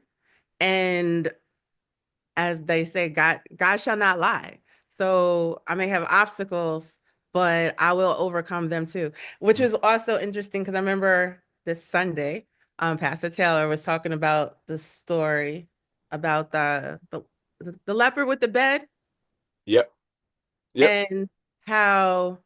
everyone was in the church, trying to get their blessings, and he couldn't get through the door because he was bedridden. So they found another way. There's more than one way. So if one door closes, there, another door will open. And if you can't find no doors to open, like they did, make one. So they went up on the roof and they opened up the pieces of the ceiling and they brought him down so he could get healed. So there's more than one way to skin a cat, as they say. But yeah. Well, you see, when you're determined, when you have that determination that my blessing is there, and I'm gonna get it. In the story. I'm gonna get it. And this was someone that they cared about. So they literally went through the roof to get him in front of the Lord. Now that's some good friends let right him there. down. Yeah, they literally went through the roof. And so, and you got to understand that, the rules weren't like the rules that we have now, right? Because the animals stayed upstairs. So the rules were designed with hay and things like that. So a little different. But they were able to break it open and then lower their friend down, probably had him on ropes or something, just lowered him down so that he could get that blessing. Instantly. Yep. And the Lord says, what faith, great faith do you have? The woman with the issue of blood.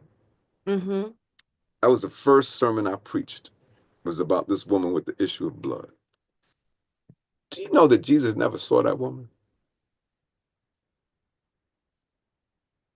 She said, if I could just touch the hem of his garment. Oh, because it's back. That's right. I'll be made whole. She was in the throngs of a whole bunch of people trying to get to him. And she somehow or another crawled, because if she'd walked up to him, he'd have seen her. But because he said, who? She maneuvered her way through all of these people and reached out and touched the hem of his garment.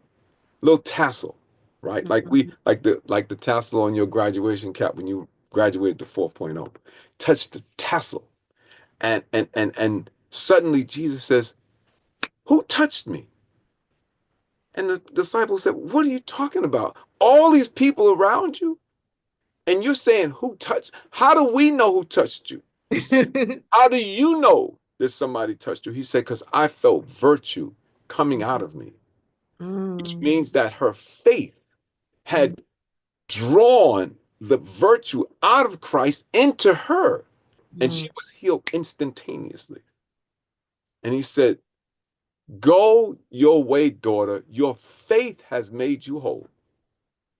So when we get this bug, when we get this drive, when we get this determination, when we are committed to striving so that we can begin to thrive, it's not who you become, or what you get for it. It's who you become through the process. Yeah. So this woman's determination made her someone that was special. We don't know what happened to her after she became well, but we do know that she was no longer having her menstrual period on a regular basis, like every day. Every day, yeah. So she, because of her commitment, her dedication, her discernment, her consistency, all of those things that you saw. And then I would imagine she networked somehow or another because she got through the crowd. I got to get through. Okay, go ahead. But sis, go ahead. Sis, go ahead. You go. And Sam, it wasn't in a place where women really didn't belong. Women didn't belong most places back then. Yeah. So. And so, when you think about what it takes, what does it take to make your striving into your thriving? Could you imagine the testimony that she had when she began to talk to people? Imagine the testimony that the gentleman had who was let down in front of Christ by his friends. And imagine the testimony of his friends who let him down. When they went out and talked to other people, what did they say? Look at who they became. It wasn't the actual event. It was who they became because of the event. They probably couldn't help them. They talked about it all the time. And here we are, what, 2,000 plus years later, and we're still talking about it? Right. Amen. 2,000 years later, and we're still talking about it. That's the thing. That's the thing. That's the thing. So let me ask you a question. When you read this article, Hmm. what came to your mind? What did you see? Um, Personally, Yes, personally. I was like, okay, I'm striving. Like you said, I'm putting everything together. I'm striving, but I'm like, yeah, I'm ready to thrive. I'm ready to go to a new level in 25. That's where my goal is. Now we talked about that. You and I had a conversation about that a little earlier when I came on your broadcast. Hmm. And we talked about that. How do you engage so that you can go from one level to another? Um, what will you have to do to move from where you are to where you want to be? That is a great question. Um, I'd speak from like same thing, keep being consistent. Um, open, I need to expand my horizons more than I have in the past. But I'm actually proud of myself. I think I've done a lot of footwork this year. Hmm. Um, but I just feel like I need more. Um, and honestly, the right financing. That's if I'm being honest. Yeah. Okay. All right. All right. So one of the things that has to happen is that the focus. It's I'll say it to you because I've been there. I've seen the difference in these things, and I want to share this with you because it's important. Everybody else, listen to me. Please hear me out. I've been in business for myself for a really long time. Um, I went into business and sales in 1982, and in between a few jobs I've had here and there, I've pretty much been in my own business for that long. It's a long time. Um, I found out that when I was singularly focused, when I had this as my goal, Hmm. I was super successful.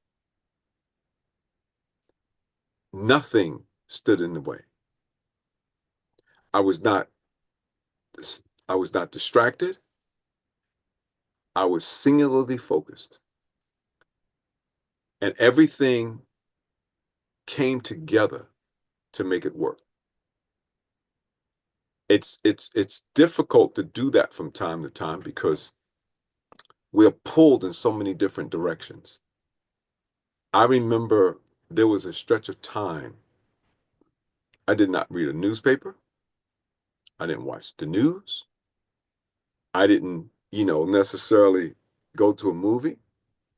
I remember somebody asking me, was I going to go see the Mike Tyson fight that was like, being promoted big and really big and heavy? I said, I'm not going there. I'm not doing that. They said, but why not? I said, because he's doing what he's supposed to be doing. I need to be doing what I'm supposed to be doing. He's in his element. He's on his purpose. I got to be about my purpose. Now, as a man of God and as a person who's been called by God to preach and to teach this gospel, that's my calling. This is a venue that I'm using for that calling. Hmm. Singularly focused, same thing. Got to be focused, right? Because if you do that, then all of the things that I need and all of the things that you need, Vidita, will come to you. You don't have to go and look for them. They'll come to you because the everybody wants to be on a wagon that's Hmm. going somewhere. Hmm. Okay, they want to hitch their horse to the wagon that's going somewhere. Your wagon is going somewhere, even if you got to push it yourself. Exactly. But then people look and say, you know what? I got a horse. Let me hitch my horse to your wagon. And they'll pull your wagon for you. So I'm sharing that with everyone because whatever it is that you're doing, and understanding that the calling is more than whatever the whatever the secular call is. There's a higher calling, and that higher calling is to glorify God in all that you do, so that people will see it, right? Just like the scripture says, they will see it and they will recognize it, and then they will respond to that calling. That's what's at stake. Their lives are what's at stake. Does that make sense? Yeah. Yeah, yeah. When you look at this, right, it says, you know, in the scripture that I read, it says, throw yourself into your tasks so that everyone will see your progress.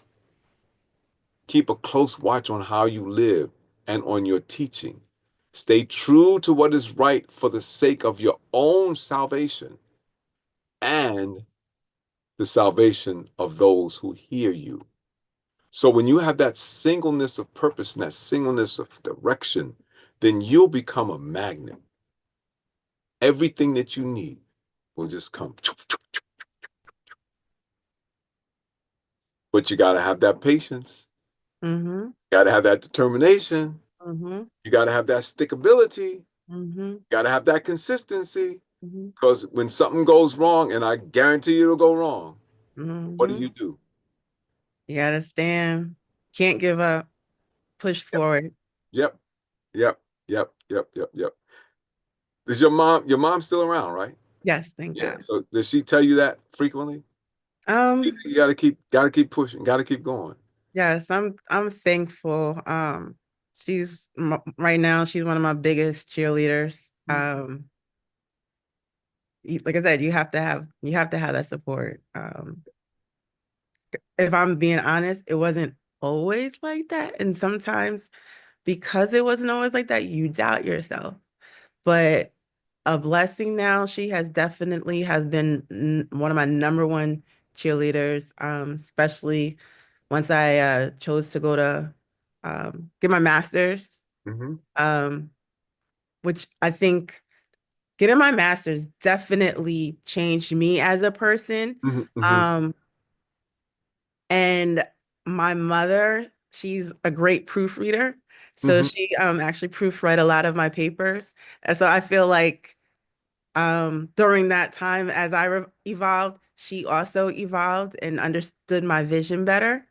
And there's days when get real frustrated, and honestly, she has been one of my biggest cheerleaders, and I'm so thankful for that relationship. Let me share something with you. She was waiting for you to show the commitment that you had to what you're doing. Because she says, why would I want to put my energy into something that I have more commitment than you do? People wait for you to come around. They know what they can see the potential. They know it, but you don't. So they hold back, not because they don't want to support you, but because they say you wishy-washy. You one day you're doing this, next day you're doing that. You're not sure what you want. So if I put my efforts into helping you, then you'll not do it, and then I wasted my time. Why would I want to waste my time? Wait till you get where you're going. So when she saw that you were there, she said, "Now I can help you." And honestly, that's another reason why I don't give up, because it's like she believes in me. She's been like, I'm here. I I can't give up now. There's no turning back. Yeah, We're making this happen. that's right. That's right. That's exactly right. That's exactly right. It's interesting. The people who are in your corner are in your corner. And, Mhm. and, and people with parents that are supportive have sometimes no idea how blessed they are. They have no idea how blessed they are to have someone standing there that you can hear their voice, that you can feel their touch, and you know their love, and they're there to support you. Sometimes we take it for granted No, and we I go, appreciate every day. you know, but when you understand that That's never been promised to you. It's there by the grace of God. I Amen. can say that because both of my parents are deceased. My parents have been deceased all of my adult life. I've never had any one of those two to be able to say to me, I love what you're doing. I got your back. I'm so thankful for it because I know it didn't have to be like that. Because when I was in college, she was diagnosed with cancer. Mm, And at one point they didn't think that she would make it. Thank God, over 20 years later, she's still here. see, they doctors say anything they want, but God has the final say. Amen. That's why we have to layer what we do. That's why, matters of faith is a layering. We take the word of God and make it practical so we can see it for ourselves. God is gracious to us. He's always looking for an opportunity to be gracious to us. Sometimes he takes people away from us, not to hurt you, but to build you. Right? I think that, from and personally, if I can speak personally, if my parents were alive, I would be somebody, but I wouldn't be who I am today. That's true. And I like me. I like me. I think I'm okay. There's some things about me that I would, that if I could change, I would, but that's what the resolutions do, right? That's what the commitment to striving and thriving is all about, is to work on those things, sort of like sand down, or you use your emery board to file your fingernails to make sure that they don't snag your clothes. That's Hmm. what you do, right? You do that because that's what's important. Hmm. Yes. I like that. That's good. That's good. So, talk to me for a minute. I wanted to get back to something that you said earlier. I did. When I asked you, tell us something about you that we didn't know and we should know. You talked about your son, but talk about. I want you to say something about him. What's his name? Jordan. Jordan. I want you to say something about Jordan, um, because I know he's your heart. I know he's your heart. I know it. I already know it. And then I want you to talk a little bit about your family history because that was intriguing to me. Sure. And then we're almost finished. We're almost out of time. No, no problem. Okay. Jordan, that's my heart. Um, that's I'm a single mom. Um, and that's my life. He's first. Um, but I'm proud of him. He's he's becoming his own person, Mhm. meaning like his name is Jordan. So people be like, "Oh, Michael Jordan. So you're gonna be a basketball player?" And his answer is, "No, I'm gonna be an engineer." All So right. I kind of like that because he doesn't let um society's norm define who he plans to be. He's Of course, my mom, so I put him in basketball when he was younger, but now he's like, Mom, I want to be in robotics. I'm like, all right, go do that. He wants to learn how to play golf. Like, go do that. He wanted chess, so we taught him how to play chess. So he's a definitely a different kind of kid, but love him because he's always finding new ways to solve problems. He's a problem solver, just like his mom. But and he's learning coding. So Okay. he's more of a like robotics coding kind of kid, Okay. but he's fun. His thing is Marvel. I never thought I would ever get into Marvel as much as I do, but yeah, I'm a Marvel mom. Okay. Okay. But Excellent. yeah, Excellent. Like Marvel comic books, that kind of thing. the movies. We definitely do most of the movies. Well, tell Jordan he has a fellow Marvel guy. I That's love, and every time they come out with a new one, I'm gonna see it. He's there. Yep. I was a I take big him. comic book fan. If I had all the comic books I had when I was a kid, I'd be rich. Nice. And he's starting to do that. Like some of like the comic books he'll save or like he'll have certain toys that he'll keep in the box. Cause he's like, I think this is gonna make money later. And some of them actually are worth like 100, 200 I already. So know. I like, know. okay. Oh, he's smart. Smart kid. I Yeah. like that. By the way, before you go to the next one, talking about your family, but I want to share with you. I mean, you may not get back to your family, but one of our viewers said, "I'm striving to set boundaries on what I will and will not tolerate anymore. So that was Stay focused and faithful." I'm gonna agree to that. That was one of my New Year's resolutions for 24. And I have to say, it was so worth it. Mm. Sometimes no is a great thing. Um, It's a complete sentence, you know. huh? It's a complete sentence. Mm-hmm. No. And you have to, because some people will take advantage of you. Just because you're nice and you're Christian, um, they think you're gonna say yes and volunteer and no, like sometimes it's okay to say no, and sometimes it's okay to say, this is my boundaries. And hold on, if you actually my friend and you understand what my beliefs, then you shouldn't be asking me to do something that I don't believe in anyway. Mm. So yeah, that was one of my things is setting boundaries, and it's definitely paid off. Yeah, that's good. That's good. So here we go. Watch this. We have 10 more minutes and Oh then yeah. we're done. So I want to give you an opportunity to say whatever you want to say.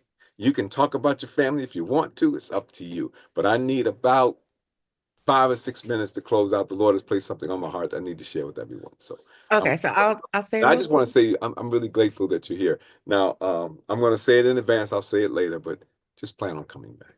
Now, Oh, definitely, definitely. So yes, I will say, I remember there was this fashion show that I wanted to do in Harlem that I was trying to get into for like 3 years. And then I finally got accepted. And then there was an invite to a family reunion. And I'm like, I really want to do this, but I'm like, when's the chances of you ever like getting to know your family? So I took that opportunity, and actually I was kind of like in a weird funk anyway. I mean, I always worked in the fashion industry, so that's been my day job, but it's like sometimes you'd be like, what is the point of this? So anyway, I go to the family reunion and I meet a lot of awesome cousins that mhm, I didn't have, which is also cool because a lot of like especially like one cousin mhm, um we think a lot alike. So it's just like, oh, okay. Sometimes you're like, oh, we relate. But my aunt, she before my grandmother passed away, she actually went to the hospital and was talking to my grandmother a lot. And so they were recording the stories. Also, my before my grandmother got sick, she had like the memory of like an elephant. Like she knew mhm, she's like the historian of the family. So what I thought was interesting is I knew I was from Nevis and I knew my grandmother brought us here, and the family members that I know of, she brought them here, but that's all I knew. mhm, Um, but it was interesting. That's when I found out about the great uncle. So she was the one that told me about the great uncle. And it was actually her side of the family that brought my grandmother over. But what was interesting is the aunt that brought my grandmother over, she actually found her papers from Ellis Island. mm, So you always hear like in history class how all the mhm, Europeans mhm, went to Ellis mhm. Island, but this was an actual black lady who came from Nevis. She actually got denied. She came one time and got denied and came back and lowered her age a little bit on her Mhm, paperwork mhm. and got accepted. But she came through Ellis Island Wow. on working papers Her as a name's black probably woman. there. Her name's probably there on the books. You know that, right? Yes, in the book. Like I have the But you have a she picture of it. Yeah. yeah. Gotcha. Gotcha. So I thought that was kind of interesting, um and that's where I was like, it was like a perfect timing because I was just like, what's the meaning of this? I know I do fashion for a living, but it's like whatever. But then when she was telling me all this story, I was just like, that was like the aha moment, like, no, I'm just not doing this. There's more to this. There's a reason to this. This is more of my destiny, not just for destiny for me, because where I would like to be, what I'm striving to be is also to help more in my community as well. Like I definitely help out in my community now, but I would like to do it on a bigger platform. And you said something interesting that I want to add to what you've been saying, prioritizing what's important. And it's not always the work that you're involved in. Hmm. See, the family added something to your whole mission. And Hmm. enthused you even to go further and to be more committed because you found out that you had a support system that you knew nothing about? Goes back to your networking statement. Yeah. I love it. I love it. And since you're gonna go, I want to introduce you to my bag, and it's the V Hanley Soul Pack. Oh, it's right here. I actually use it every day. So this is Okay. my bag that There I you go. actually use every day. You put the charger there, the solar panels here, and you could get this or my other products on vhanley.com. So VHANLEY.com. Did you put it in the chat box? Did you put it in chat? I can. Do that. And Put it in the chat. you can always reach out to me on V Hanley Designs on Instagram. Yeah, put it in the chat. What I'm going to do is when you put it in the chat, I'm going to copy it and I'm going to paste it in there so that the folks watching on YouTube and on Facebook will be able to access it. Okay. Oh, and one little other tidbit about me. I found I'm really good at tutoring people. So I teach classes in Photoshop, Illustrator, and how to design. Oh, well, we got some talking to do. Sure. We got some talking to do. Well, you already know that, so we'll continue. Mm-hmm. Yeah, I've done a few like boot camps, like teaching kids how to sketch, how to design, how to build your own collection. So I do a lot of classes like that. Okay. Excellent. Excellent. Excellent. I love it. I love it. Did you put it in chat yet? I'm doing that right now. I'm going to grab it. I'm going to grab it, put it in there so I can go ahead and tell everybody what I need to tell them. Thank you for inviting me. This has been a pleasure. I also learned more about you too. So yes, You did, huh? yes, I did. Okay. Well, I'm open book. I'm not difficult. I'm really not difficult at all. I'm kind of easy, you know. You can find it. I got my bio here and there, and you can, I tend to think I'm an open book. I'd rather people know about me than have to make stories up about me. I If feel you. anybody's going to tell you, I'm going to tell you. Exactly. I'm telling you. I'm the one. Okay, so here we go. I'm putting it on now. I'm putting it on. That's on the YouTube. I'm gonna put it on to the Facebook. You're done. You're in there. You're in there. So let me then share with everybody what the Lord has placed on my heart in closing out this evening. So Mm-hmm. stay right there. Don't move. Don't move us. Don't move. Don't move anywhere. Just stay right where you are. Let's see. Okay, here we go. So that's not the one I'm looking for. I had it up. I moved it so I could get you in there. So that was important. That's the article. Oh, no, where is it? Where is it? Give me half a second. I'll have it. Live. Okay, let's go this way. I know it's here. Here we go. Okay. So this is an exercise. It's based upon a philosophy that is said to be created by Charles Schultz. You know, the guy who made Peanuts, Mm-hmm. Charlie Brown. So here it is. 5 questions. Name the 5 wealthiest people in the world. Number 2, name the last 5 winners of the Miss America pageant. Number 3, name 10 people who have won the Nobel or Pulitzer Prize. Number 4, name the last half dozen Academy Award winners for Best Actor and Actress. Name the last 10 World Series winners. How'd you do? Well, the truth is, few of us remember the superstars of yesterday. Applause fade, awards tarnish, and achievements are forgotten. So here's another quiz. List a teacher who helped you in school. Name 3 friends who supported you through a difficult time. Name 5 people who have taught you something worthwhile. Think of one person who makes you feel appreciated and special. And number 5, picture 5 people you enjoy spending time with. Wasn't that easier? The people who are important aren't the ones with the most credentials, the most money, or the most awards. The people who are most important are the ones who give the most. Strive and thrive in 2025. A new year is like a blank notebook with 365 pages. All the pages are word free. There's not a thing written on any of them.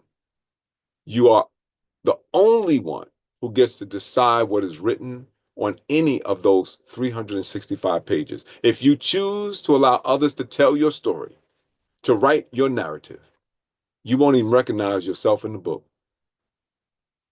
During the Watch Night service on Tuesday night, I asked the question, who have you decided that you are going to be from this day forward? I intentionally did not ask what you will do. I asked who you will be. The doing is easy when you know who you are and why you're doing what you do. Knowing why and living it reveals your purpose. Setting material goals are good, but they are not transformative unless they are intricately part of your purpose and they're overlaid in the Spirit of the Lord. If I can make this personal for a moment, I'm striving to be recognized as someone who has thrown himself into his tasks so that everyone will see my progress. I'm striving to be someone who has kept a close watch on how I live and on my teaching. I am striving to become someone who has stayed true to what is right for the sake of my own salvation and the salvation of those who hear me. I learned a long time ago that you can't manage results, but you can manage activity. When you strive, you are engaged, you are involved, you are active. You can manage that. Striving leads to transformation. So we strive and thrive in 2025. Vidita, I am so very honored that you took time out of your very busy schedule to be my guest tonight. I know you could have been doing many things besides being here. Like you got off work late, you could have came home and relaxed and just chilled out. I know this because you shared your resolutions with us tonight, that you have commitments to doing things and to being your best self. Now, you are a part of the Matters of Faith family. So welcome to the family. Thank you. Love to be here. Yeah, right. Pleasure. And by the way, you kicked us off in 2025, not only as my first guest of the year, but also as a first-time guest on Matters of Faith. I hope it was a positive experience for you. Absolutely. Definitely. Good, good. So I want you to come back sooner rather than later because I want you to visit with us again. Check your calendar and let me know what works for you and we'll make it happen. Okay, sounds good. Now Thank listen, you. please don't forget our advertisers and sponsors. The JLR Company, J. Law and R Consulting, LLC. Those are my companies for all your church financial needs. Call 718-328-8096, 718-328-8096, or email us at jlaurenr@jlr.llc. That's jlorenr@jlr.llc. At the JLR Company, J. Law and R Consulting, LLC, it's not about the castle. It's about the kingdom. You are the kingdom. Matters of Faith, the book. I've been talking about it tonight, but this is the book. If you don't have a copy of this book, you need to get a copy of this book. You can use my Cash App to do it. You can order it there. You can pay for it there. The book is $24.15, but you just go to $ Matters of Faith. That's all you need to do and pay for it. Just make sure you put your address and I will send you the hard copy. If you want to get a e-copy so that you can have it with you anywhere you go, then I put that information in the chat box. That's www.smashwords.com/books/view/993177. It's not on Amazon. Sorry about that. It's not on Amazon. You can only get it at smashwords.com/books /view/993177. Better Mag Magazine, they carry my column. So please, ma'am, please, sir, you'll love the magazine. A 2-year subscription is only $27.50. www.abettermag, that's the letter A, BETTERMAG.com. $27.50 give you a 2-year subscription. So what is that? Like $13, $14 a year? Can't beat that. And please don't forget to subscribe, like, and share this Matters of Faith, the radio show YouTube channel. Telephone, text, email, message, any way you do it, but tell a friend to join us regularly on Monday nights for the Matters of Faith radio show. We are now live. We are live on Matters of Faith, the radio show, on our YouTube channel. We also drop each episode, as we did tonight, on our Matters of Faith and J. Lauren Russell Facebook groups. Please, ma'am, please, sir, subscribe, like, and share this Matters of Faith, the radio show YouTube channel. Make sure you don't miss a single episode of Matters of Faith because you did not subscribe, like, and share this Matters of Faith YouTube channel.